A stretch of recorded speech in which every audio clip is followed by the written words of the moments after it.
መላእክት ጊዜ የላቸውም ያንተን አምልኮ ለመቀበል። ከምድር የሚመጣ ጭስ እዩ ጩፋ አበደ። ጠቅላይ ሚኒስትሩ ለቴዲ በሚመስል መልኩ መልስ ሰጠው። ንስርና የቁራን ኩላሊቴን እሸጣለሁ ያሉት ካህን እሸጣለሁ ምገዛ ሰው ጎንደር ምን ተፈጠረ? እንግዲህ ትናንትናም በአሰቃቂ ሁኔታ ደቡብ ውድና ኩራት ቤተሰቦቻችን ውድ ኦርቶዶክሳውያን እንዴት አላችሁ? እንዴት ቆያችሁ? እንዴት ሰነበታችሁ? ሰላማችሁ ብዙት ይበል። እንግዲህ ዛሬም እናንተን ያስተምሯችኋል ይመክሯችኋል ብዬ ያሰብኩትን የተለያዩ የቪዲዮ መረጃ ማስረጃዎቻችንን ይዘን መተናል። ከሁል ጊዜ በላይ ጉልበት እንዲኖረው ላይክ ማድረግ፣ ሼር ማድረግና መረጃዎችን ማዳረስ በፍጹም እንዳይዘነጋ የሚል መልእክታችንን እናስተላልፋለን። የተወዳችሁ ቤተሰቦቻችን እንዳልናችሁ መረጃው ጉልበት ይኖረው ዘንድ ላይክ አድርጉልን፣ ሼር አድርጉልን በቀጥታ ማለት ነው። የመጀመሪያው እንግዲህ በጣም ያስደነገጠኝ እንዳሳዛኝም ያየሁት አንድ መረጃ አንድ ቤተክርስቲያን አባት ናቸው፣ ካህን ናቸው። ኩላሊቴን እሸጣለሁኝ ብለዋል። እዚህ ኢሉ አባቦራ ሀገር አካባቢ የሚገኝ ነው፣ መቱ አካባቢ የሚገኝ ነው። ብፁዕ አቡነ ዩስጣቴዎስ የሀገረ ስብከት ሊቀ ጳጳስ ናቸውና ግዴታ አንድ ታዋቂ ቲክቶከር ወይም ታዋቂ ዩቲዩበር መጥቶ ይሄን ቤተክርስቲያን ማስታወቅ ያለበት አይመስለኝም፣ ወይም ምን ማወቅ አይጠበቅብኝም። እናም ኩላሊቴን እሸጣለሁኝ በማለት የተናገሩት ንግግር በጣም ብዙዎቻችንን ያሳዘነ ያስደነገጠም ሆኖ አግኝተናልና እስኪ የእሳቸውን አባት ወይም እኚህን አባት መልእክት ተካትለን እንመለሳለን። ኩላሊቴን እሸጣለሁ ምገዛ ሰው እንድታገናኙኝ በእግዚአብሔር ስም እጠይቃቸዋለሁ። ሰላም እግዚአብሔር ይብዛላችሁ። በሀገር ውጭም በሀገር ውስጥ የምትገኙ ክርስቲያናውያን እኔ የምገኘው መቱ ፈለገ ሕይወት ቅድስት ኪዳነ ምሕረት አንድነት ገዳም ውስጥ ነው። እቺ ገዳም ከተመሰረተች ወዲህ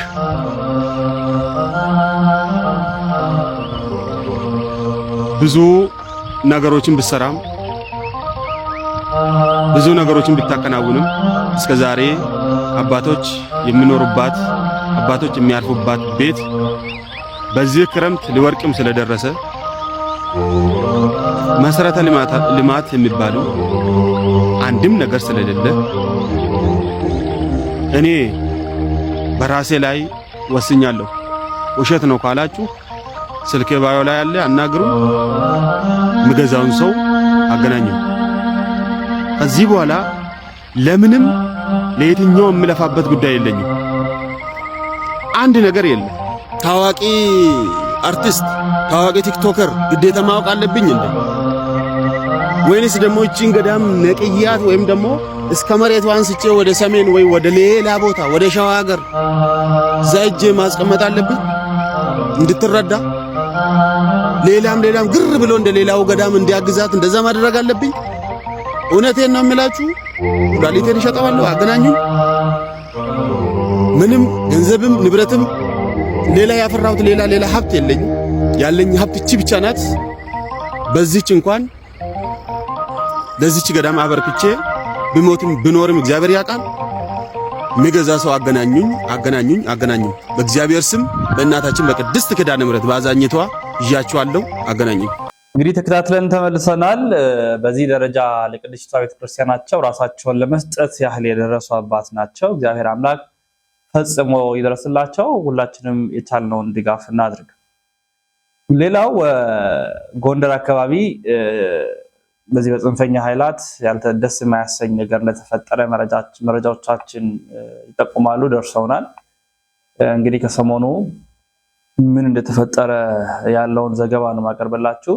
አባቶች ካህናትን ጨምሮ የተወሰኑ ሰዎች እንደተገደሉ መረጃዎች ወጥተዋል። በጣም የሚያሳዝን ሞት፣ በቃ አልለይ ያለን እስኪመስል ድረስ ኢትዮጵያ ሀገራችን ላይ በተዋህዶ እምነታችን ላይ ተደጋጋሚ የሆኑ ነገሮች፣ ተደጋጋሚ የሆኑ ጥፋቶች፣ ተደጋጋሚ የሆኑ ጥቃቶች ይፈጸማሉና አሁን ደግሞ ከትግራይ የሰራነውን ነገር አሁን ጎንደር ላይ ስለመስማታችን አንዳንድ መረጃዎች ወጥተዋል። እስኪ ምንድነው የተፈጠረው ጎንደር የሚለውን ነባራዊ ሁኔታ እንካታለን።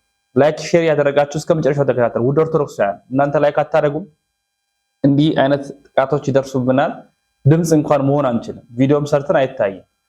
ይሄንን ማድረግ እንኳን አንችልም። ማልቀስ፣ ማዘን፣ የሆነ ስቲከሮችን መለጠፍ አይደለም። ኦርቶዶክሳውያን ቢያንስ ማገዝ ነው፣ መረጃውን ማዳረስ ነው፣ ለሚመለከተው አካል መጮህ ነው። ስለዚህ ከናንተ የሚጠበቀውን አድርጉ። አሁን ቪዲዮ እንካታ እንግዲህ ትናንትናም በአሰቃቂ ሁኔታ ደቡብ ጎንደር ላይ ቄስን ጨምሮ 4 ምዕመናን በግፍ እንደታረዱ ያው ሰምቻለሁ። እንድታውቁት የምፈልገው ግን ይሄ ነገር ይቀጥላል። እናንተ የምታውቁትን ነገር ለማያውቁ ክርስቲያን ወገኖቻችሁ እስካላሳወቃችሁ ድረስ እናንተ የሰማችሁትን ነገር ሌሎች ሰዎች እስካልሰሙ ድረስ በየጊዜው ክርስቲያን ወንድሞቻችንና እህቶቻችን መገደላቸው ይቀጥላል ማለት ነው። እኔ ግን ክርስቲያኖች ግድ አይሰጣችሁም እንዴ? ቁም ነገር ከልቤ ነው። ስለ ወገኖቻችሁ መታረድ መገደል፣ ስለ እናንተና ስለ ልጆቻችሁ የወደፊት ዕጣ ፈንታ አታስቡ? ባለፈው አይታችሁታል። አክሱም ላይ ራሳቸው በለኮሱት እሳት ራሳቸው በፈጠሩት ግርግር ግን ያ ሁላ ሶሻል ሚዲያ ላይ አለው የሚል ሙስሊም ቲክታከርም ሊሆን ይችላል ዩቲዩበርም በነቂስ ነው ወጥቶ ነገሩን እየጠመዘዙ ድምጽ ሲሆኗቸው የነበረ።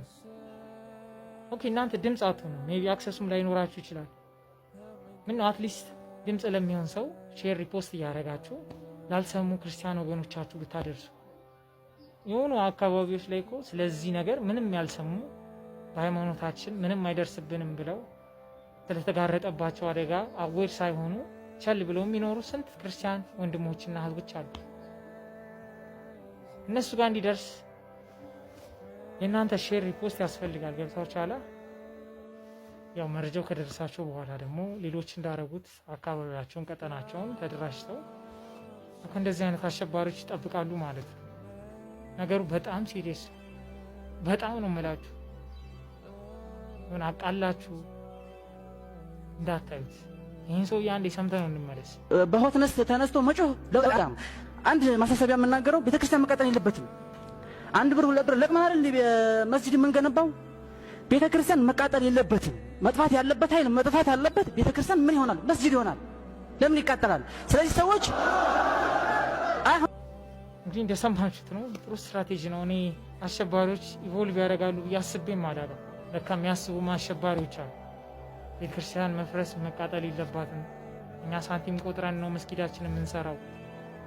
ስለዚህ ምዕመናኑን ካጸዳ ነው በኋላ ቤተክርስቲያኖች መስጊዶች ይሆኑናል ነው የሚለው። አዳራሽ ውስጥ የተሰበሰበው ሰው ደግሞ አላሁ አክበር እያሉ ነው።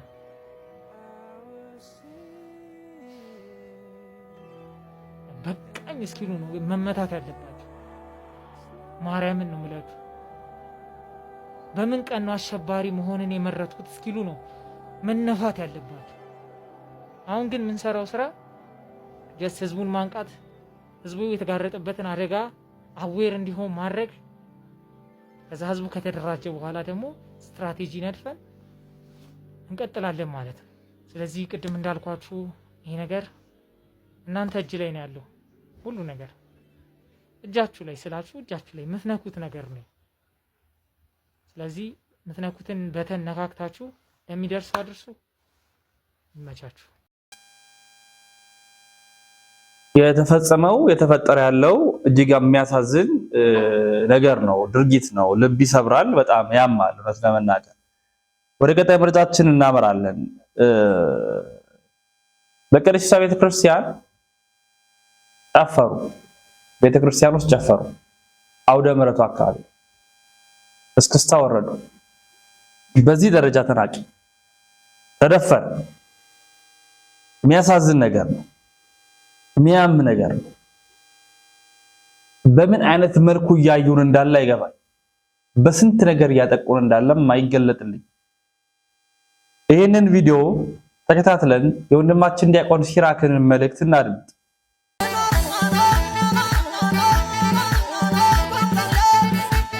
ከነሱ ድርጊት በላይ እኔን የሚገርመኝ እግዚአብሔር ትዕግስቱ ነው። እንዲህ በአጸደ መቅደሱ በተቀደሰው ስፍራ ላይ ቆማችሁ እስክስታውን ብታስነኩት ምን ያህል ደፋርና አላዋቂ ብትሆኑ ነው? በመጀመሪያ ደረጃ ሁሉ በየችሎታው እግዚአብሔርን ያመስግን ይላል። ስለዚህ የሚችሉት እስክስታ ነውና ቤተክርስቲያን ውስጥ ቆመው እስክስታ እያስነኩ እግዚአብሔርን ቢያመሰግኑት ምን ችግር አለው? ባህልና ሃይማኖትን እንለይ እንጂ እያላችሁ የምታወሩ ሰዎች አላችሁ። ባህልና ሃይማኖትን መለየት ካለብንም ባህሉን ከቤተክርስቲያን ውጭ ማድረግ ያለብን እንጂ ስርዓተ ቤተክርስቲያንን ጥሶ እንዲመጣ ባህሉን ልንፈቅድለት አይገባም። ይሄ የሚያስቀጽፍ መዓትን የሚያመጣ ቁጣን የሚልክ ከስርዓተ ቤተክርስቲያን ውጭ የሆነ አላዋቂነት የተሞላበት ተግባር ነው። እንዲህ ሲደረግ አባቶች የት ናችሁ? አባቶችም ይሄንን ድርጊትን ታታስቆሙ እናንተም በቤተ መቅደስ ውስጥ ከነሱ የማይተናነስ ስራ ነው የምትሰሩት። ሲንየ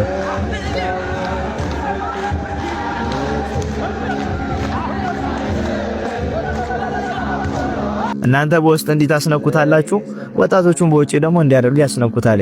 ለቤተ ክርስቲያኗን የሚጮላት ማንም ሰው የለም። ሁሉ ስሜቱን ነው የሚከተለው፣ ስሜቱ በመራው መንገድ ነው የሚጓዘው። ስርዓተ ቤተ ክርስቲያን ግን በጣም እየተጠቀጠቀ እየተረሳ እግዚአብሔር እየተናቀ ነው ያለ። ምዕመናን ግን ማወቅ ያለባችሁ ነገር ቢኖር ከውስጥ እንደዚህ የሚዘሉ አባቶችም ከውጪ እንደዚህ የሚጨፍሩ ወጣቶችም ከስርዓተ ቤተ ክርስቲያን አንጻር ሲዳኙ ልክ አይደሉም። ቤተክርስቲያንን አላስተማረችንም። ስርዓተ ቤተክርስቲያንም አይደለም። እነዚህ ቤተክርስቲያንን አይወክሉም፣ ቤተክርስቲያንንም አይመዝኗትም። በቤተክርስቲያን ልክ ተመዝነው ሲታዩ ግን ከሚዛኑ ወርቀዋል። ልክ የሆነ ስራ አልሳቁምና ይወላችሁ ሰብህ ወበኪሎቱ ብሎ ይናገራል። ይሄንን ታዲያ አንዳንድ አላዋቂዎች እግዚአብሔርን እንደየችሎታችሁ አመስግኑ ይላል። ስለዚህ እኛ የምንችለው እስክስታ ነው ብለው አንዳንዶቹ በሙዚቃ እግዚአብሔርን የሚያመሰግኑ ሰዎች አሉ። ሰብህ ወበኪሎቱ በሊቃውንቱ ሲፈታ እግዚአብሔርን እንደ ካህሊነቱ መጠን አመስግኑት ነው እንጂ የሚለው እናንተ በሚችሉት ሙዚቃ እግዚአብሔርን አመስግኑ ብሎ የፈታና ያስተማረ ሊቅ የለም። ስለዚህ እግዚአብሔርን በየችሎታችን እናመስግን እያላችሁ ቤተክርስቲያን ውስጥ ቆማችሁ እንደዚህ አይነት እስክስታ ከውስጥ ሆናችሁ ደግሞ እንደዚህ አይነት ዝላይ የምታደርጉ ቤተክርስቲያንን የምታሰድቡ ሰዎች፣ ግለሰቦች ማረፍ መቻል አለባችሁ። ሰውን ባፈሩ እግዚአብሔርን ፍሩት። በዚህ መጠን እየታገሳችሁ በዚህ መጠን ዝም እያላችሁ እናንተ ማስተዋል አቃታችሁ። እውቀትን ከማጣት የተነሳ ለምን ትጠፋላችሁ? ሕግ እንኳን ባይጻፍላችሁ እኮ ልቦናችሁ ይሄ ነገር ልክ እንዳልሆነ ሊነግራችሁ ይገባ ነበር።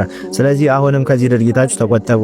ቤተክርስቲያንን የምታስተዳድሩ አለቆችም እንደዚህ አይነት ድርጊቶች በየደብራችሁ ሲካሄዱ እኮ ዝም ብላችሁ ወንበራችሁ ላይ ቁጭ ብላችሁ እንድታሞቁ ሲሆን እንደዚህ አይነት ተግባሮችን በቤተክርስቲያን ውስጥ እንዳይፈጸም እንድትከለክሉ ነው ስልጣኑ የተሰጣችሁ። ስለዚህ እንደዚህ አይነት ድርጊቶችን አስቆሙልን። ልክ አይደለም። ቤተክርስቲያን ላይ መዓትን የሚያመጣ ህዝቡ ላይ ቁጣን የሚያስልክ ድርጊት ነውና አሁን በዚህ ድርጊታችን ቤተክርስቲያን ባትቃጠል ምዕመናን ባይታረዱ ምን ይገርም ነበረ? ለምን ከተባለ ቤተክርስቲያንን እግዚአብሔር መጠበቅ አቅቶት ሲሆን እኛ ለቤተክርስቲያን ስለማንገባ ነው ቤተክርስቲያን እየተቃጠለች ያለች በዚህ ሰዓት። እኛ ቤተክርስቲያን የምንገባት ቢሆን ኖሮማ እግዚአብሔር እኛንም ቤተክርስቲያንንም ይጠብቅልን ነበር። ታቦተ ጽዮን ህዝበ እስራኤል ለእግዚአብሔር ተገዝቶ ሳለ እስራኤልን ተጠብቃቸው እንደነበረ ኋላ ህዝበ እስራኤል ስትወለጣው ሲገዛ ደግሞ በራሷ ተላልፋ እንደተማረከች ሁሉ አሁንም ቤተክርስቲያን የምትቃጠልበትና ምዕመናን የሚታረዱበት ምክንያት በእንደዚህ አይነት ስርዓት ጥሰቶች ነው። ስለዚህ ምዕመናን የሚታረዱት ቤተክርስቲያን የምትቃጠለው በእኔ ኃጢአት ምክንያት ነው ብለን ክርስቲያኖች ማሰብ መቻል አለብን። እንደዚህ በህብረት ስንበድል ደግሞ በጣም ያሳዝናል። ስለዚህ ሁላችሁም ከዚህ ድርጊታችሁ ተቆጠቡ። ቤተክርስቲያንን ስርዓቷን ጠብቁላት። ኮፒ ሊንክ፣ ሼር፣ ፖስት ያደረጋችሁ ይሄ ሐሳብ ለብዙ ዘንድ እንዲዳረስ የበኩላችሁን ተወጡ። ይቆያል። በጣም ነው የሚያሳዝነው። በጣም ነው ልብ የሚሰብረው። እውነት ለመናገር እጅግ በጣም ያሳዝናል። እንደተከታተልነው ነው። ወደ ቀጣይ መረጃችን ስናመራ የኢፌድሪ ክቡር ጠቅላይ ሚኒስትር ዶክተር አብይ አህመድ እኛ እንደ ንስር ከፍ ብለን የምንበር ነን ሲሉ ተናግረዋል እና አንዳንድ ሰዎች ደግሞ መልሱ ወይም የንግግራቸው ለቴዲ ነው ወይ ለቴዲ አፍሮ የሰጡት መልስ ነው የሚል ትርጉም ሰጥተውታል። ክቡር ጠቅላይ ሚኒስትራችን ምንድነው ያሉት የሚለውን በቀጥታ ቪዲዮውን እንከታተልና እንመለሳለን። ከፍታን ለንስር ዝቅታን ለቁራ ንስርና የቁራን ዝምድና ማየት ጠቃሚ ነው። ንስር በባህሪው አርቆ የሚያይ ብዙ ከለሮች የሚያይ በከፍታ የሚበር በከፍታ የሚመላለስ ከከፍታውም በከፍተኛ ርቀት አይቶ አልሞ አድኖ መብላት የሚችል በጣም ብርቱ የብዙ ጀግንነት የብዙ ብቃት መለኪያ ነው። ቁራ በአንጻሩ የቆሸሸ ቦታ የሚውል በመጮህ በማልቀስ አካባቢ ይበክል ባለበት አካባቢ ላይ ከሚበላውም ከሚረጨውም የተነሳ ብዙ የሚቆሹ ነገሮች የሚታዩበት የአዋፍ ዝርያ ነው። ይሄ የአዋፍ ዝርያ ከሌሎች የተለየ መንገድ ንስርን ሊፋለመው ይሞክራል። መቼ ንስር መጥቶ መሬት በሚያርፍበት ሰዓት ቁራ ከላይ ያርፍበትና ንስሩን አንገቱ ላይ የመደብደብ ለመናከስ የመሞከር የመተናኮል ስራ ይሰራል። ንስሩ ግን ቁራው ከላይ ተቀምጦ እየደበደበኝ ስለሆነ ምላሽ ልስጥ አይልም። ምን እያደረክ ነው አይለውም። ሙከራህ ምንድነው አይለውም። ከቁራው ሰፈር በከፍተኛ ፍጥነት ወደ ራሱ ሰፈር ይበራል። ከፍታን ለንስር ዝቅታን ለቁራ አርጎ ተፈጥሮ ተሰጠ። ወደ ላይ የወጡ በሄዱ ቁጥር ቁራው እንኳን ከላይ ሆኖ መደብደብ እንኳን ከላይ መቀመጥ ከፍታውን መቋቋም ስለማይችል መፈጥፈጥ ይጀምራል። ንስሩ ግን ምንም ነገር አይሰራም። ብድግ ብሎ ወደ ከፍታው ነው የሚሄደው። እኛ እንደሱ ነን። ወደ ከፍታችን እንበራለን፣ ህልማችንን እናሳካለን፣ ጩኸቱን ለቅሶ ለቁራዎች እንተዋለን። በዚህ አግባብ የኢትዮጵያን ብልጽግና እናረጋግጣለን። ሰዎች የንስር እይታና ምልከታ ካላቸው በንስር ልክ ለመመላለስ ባዩትና በያዙት መንገድ መጓዝ ያለባቸው። ያ ሲሆን ብልጽግና ማረጋገጥ ይቻላል። በቱሪዝም ሴክተር 100% ያቀርነው አሳክተናል። 100% ከዚያም በላይ ማለት ይቻላል። ለምሳሌ ባለፉት 9 ወራት ኢትዮጵያ ውስጥ የነበረው ኢንተርናሽናል ኩነት አምና ዓመት ሙሉ ከነበረው ይበልጣል። ቱሪዝም አድጓል። በሎካሊም ኢንተርናሽናልም ይቀጥላል። ኮፕን ጨምሮ በጣም ሰፊ ድል ከፊታችን ስላለ በመበርታት በመስራት በመልፋት በውጤት ተቋም በማጠናከር አቅም በማጎልበት ወደፊት መጓዝን ብቻ ማሰብ ተገቢ ይሆናል። ያው ይሄንን ሐሳብ አንስተዋል። በዚህ ሐሳብ ላይ የእናንተስ ሐሳብ ምንድነው የሚለውን ለእናንተ የምተው ነው የሚሆነው። ወደ እዩ ጩፋ ልምጣ። ቅዱሳን መላእክት ጋር ያለውን ደግሞ ከሰሞኑ የጮኸ ይገኛል። መላእክት ቢዚ ናቸው። ያንተን ሻማ፣ ያንተን ጭስ፣ ያንተን ዕጣን እያለ ለመናገር ሞክሯል። በቃ አለ አይደለ አጨብጫቢ ስላለው ሰጋጅ ስላለለት ደግሞ እንደፈለገው እንዲናገር መብት ደግሞ ስለተሰጠው የልቡን እየተናገረ እንደፈለገ እየጮኸ እንደፈለገ እየተናገረ ሰምተነዋል። ለዛ ደግሞ መልስ አባቶቻችንን በእርግጥ ሰጥተዋል። እሱንም እንከታተላለን። ተከታተለን እንመለሳለን። ላይክ ማድረግ፣ ሼር እና ሰብስክራይብ ማድረግ እንዳይዘነጋ። መላእክት ጊዜ የላቸውም ያንተን አምልኮ ለመቀበል። ከምድር የሚመጣ ጭስ አለ ብሎ ያሸተተ ያለን መልአክ አለ ብለ አትሳሳት። ጊዜ የለውም። የሰከንድ ጊዜ የሌለው መልአክ ያንተ ሻማ ሲቃጠል እያለ ሙሉ ሻማ እስከሚቀልጥ ድረስ ይጠብቃል ብለ ታስባለህ? ሳያቋርጥ ቅዱስ ይላል እንጂ መወደስ አይፈልጉም፣ ያወድሱታል እንጂ። መጀመሪያም ቢዚ የሆኑትን ቢዚ አታደርጋቸው። የእግዚአብሔርን ቃል በጣም በብዙ ድፍረት ነው የምናገረው። መላእክት በእግዚአብሔር ፊት ጊዜ የላቸው። እውነት እሱ እንዳለው መላእክት ቢዚ ናቸው ወይ? በሬዎች ከሚጠመዱበት አንድ ስራ ብቻ የሚሰራለ ወገል የሚባል ድግርና ሞፈርን ማገናኘት። ከዚያ ውጭ ግን ወገል ሌላ ሊሰራ ይችላል። አሁን የመላእክትን ስራ እንደ ወገል ነው ያደረገው። ይሄ አንዱን ስራ ሲሰሩ አንድ ስራ ይጎልባቸው። ሰው አይደሉማ፣ ከኛ በላይ ኃያላና ረቂቃን ናቸው። ከረቀታቸው የተነሳ ወሐለፈ መልአክ በመልአክ አንዱ መልአክ በአንዱ መልአክ አልፎ ሲሄድ ገፋኝ የለም። ቅዱስ ቅዱስ ማለታቸውን አቋርጠህ ለምን ወደ ምድር ትልካቸዋለህ ብለው ጥያቄ መጠየቅ ያለባቸው እግዚአብሔር ነው። ሰዎችን እንዲረዱ፣ እንዲያግዙ፣ ከመከራ እንዲያወጡ፣ እንዲታደጉ፣ ታምር እንዲያደርጉላቸው መላእክትን ሲልክ የምንመለከተው እግዚአብሔር ነው። በቤተ ክርስቲያናችን ያስተምሩ 3 ዋና ዋና ስራዎች አሏቸው። መንፈሳዊያን ተግባራት። የመጀመሪያው ስራቸው የሁላችን አምላክ አስገኝ ፈጣሪ እግዚአብሔርን ቅዱስ ቅዱስ ቅዱስ እያሉ ያመሰግኑታል። ማስረጃችን ትንቢተ ኢሳይያስ ምዕራፍ 6 ከቁጥር 1 ጀምሮ ያነበበው። ሁለተኛ ስራቸው ከእግዚአብሔር ወደ ሰው ይላካሉ፣ ከሰው ወደ እግዚአብሔር ይላካሉ።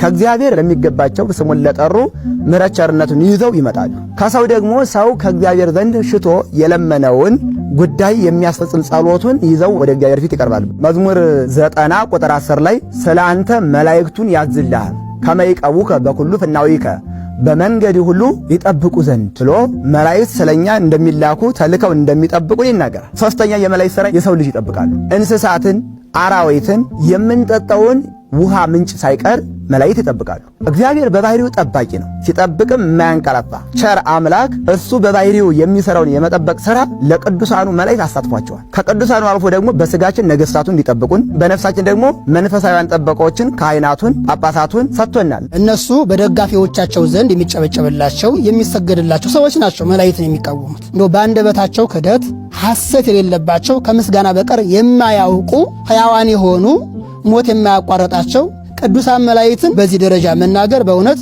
ሕያዋን ኃያላን ረቂቃን አድርጎ የፈጠራቸውን ፈጣሪያቸውን መናቅ።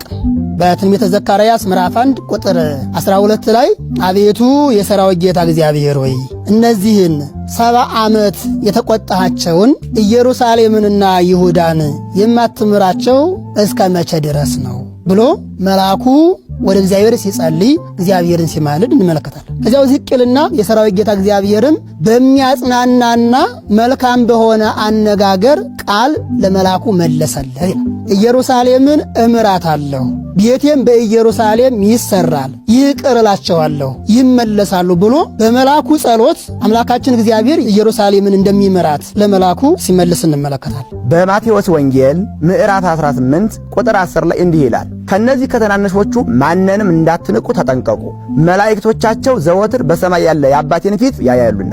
የሚያምንም ይሁን የማያምንም ይሁን ጠባቂ መላእክት አሉ። መላእክት ይጠብቃሉ ማለት እግዚአብሔር ይጠብቅ ማለት አይደለም። ይህን የመጠበቅ ስራውን ለመላእክት ሰጥቷል ማለት ነው። እንኳን ለመላእክት ለሰው እንኳን የመላእክት ጠባቂዎች እኮ በሁሉም ሀገራት አሉ አይደል? ደግ ሰው ከሆነ ምግባር ትሩፋት የሚሰራ እምነተኛ ሰው እንደሆነ መልአክ ቀርቦ ይጠብቀዋል። እድሜውን አርዝምለት፣ ህይወቱን ጠብቅልን እያለ ስለዚያ ሰው ይጸልያሉ መላእክት።